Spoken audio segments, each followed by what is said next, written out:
Bonjour à tous, très heureuse de vous accueillir dans le studio télé de l'Opinion. Nous nous retrouvons à l'occasion des petits déjeuners réguliers avec les alumni de Dauphine, l'Opinion des alumni de Dauphine. Aujourd'hui, nous recevons Arnaud Nourry. Bonjour Arnaud. Bonjour. Vous êtes fondateur des Nouveaux Éditeurs. Alors, qu'est-ce que c'est les Nouveaux Éditeurs? Quand est-ce que vous avez fondé cette maison et pourquoi? Alors avant, c'était il y a longtemps, de fonder les Nouveaux Éditeurs, j'ai été le président-directeur général du groupe Hachette dans l'édition, deuxième éditeur mondial. Puis quand j'ai quitté Hachette en 2021, passé quelques mois de remise en forme, je me suis rendu compte que je ne savais faire que ça. Et puis surtout, j'ai vu que dans l'édition, il y avait des mouvements capitalistiques, des changements de génération, et que ça ouvrait peut-être une période de potentiel pour créer quelque chose de nouveau. Et donc les Nouveaux Éditeurs, d'où leur nom, c'est une constellation, une famille, peut-être faut-il le dire comme ça, de maisons d'édition qui sont créées par des talents, des éditeurs talentueux qui ne se reconnaissent plus complètement dans les modèles traditionnels et qui viennent créer leur maison d'édition dans ce groupe, les Nouveaux Éditeurs, qui leur apportent le financement, la diffusion, la distribution, la fabrication, toute l'infrastructure, et au fond leur laisse une totale indépendance, une totale liberté d'édition. Et c'est peut-être ça d'ailleurs qui résume le mieux mon projet, c'est de donner un espace de liberté renforcé sur le marché du livre en France. Aujourd'hui, combien de maisons? Quelques noms peut-être de ces maisons et de premiers succès? Alors on a 7 maisons qui ont déjà publié au moment où je parle et 2 autres qui vont être lancées en fin d'année.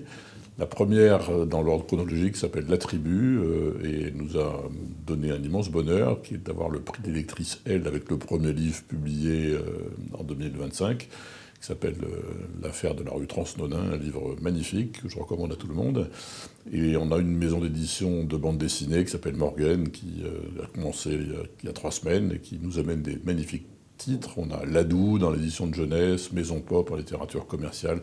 Je ne veux pas toutes les citer, c'est trop long. Mais voilà, en tout cas, une belle diversité. On a tendance à penser que le marché du livre, c'est seulement la littérature. Alors, c'est 40% du marché du livre, c'est très important, mais il y a donc 60% qui est dans jeunesse, BD, manga, livres pratiques et plein d'autres choses. Et les Nouveaux Éditeurs ont vocation à publier sur l'ensemble de ces segments de marché. À moyen terme, est-ce qu'on doit s'inquiéter pour le monde de l'édition? Quel est votre pari, surtout à l'heure de l'IA? Qu'est-ce que vous voyez à moyen terme? J'ai l'avantage d'avoir commencé dans l'édition en 1990, et donc ça fait, depuis cette époque-là, j'entends dire que le livre va décliner. Alors c'était au début les CD-ROM, puis Internet, puis le e-book. Maintenant, c'est l'IA. Ce que j'observe, c'est que le marché du livre n'a pas bougé, ni tellement à la hausse d'ailleurs, ni en tout cas à la baisse depuis. Donc, oui, c'est un peu comme le couteau et la fourchette. C'est des inventions qui sont certes séculaires, mais peut-être pour de bonnes raisons. Je ne crois pas que le livre ait de souci à se faire en tant qu'objet de loisir et de culture. Peut-être à la condition que les éditeurs acceptent de changer un peu à la fois les livres qu'ils publient, la méthode pour les faire connaître, les prix, les lieux de vente. Peut-être qu'il faut qu'on accélère sur le format audio, qui est un moyen de consommation pour le livre nouveau, qui permet de consommer du livre. J'aime pas cette expression en faisant autre chose. Voilà, je crois que le livre, s'il se renouvelle, a de beaux jours devant lui. Et l'IA, c'est un outil de productivité formidable dans l'édition comme dans toutes les industries. Donc je crois qu'il faut s'en saisir, tout le monde le fait, plus ou moins. Pour ce qui est de la création, je suis peut-être un petit peu old style, comme on dit chez nous, mais je ne crois pas du tout que les lecteurs aient envie d'ingurgiter des textes qui ont été écrits par personne, qui ont été créés par des algorithmes générés par des gars en Californie qui ont 25 ans, qui travaillent nuit et jour.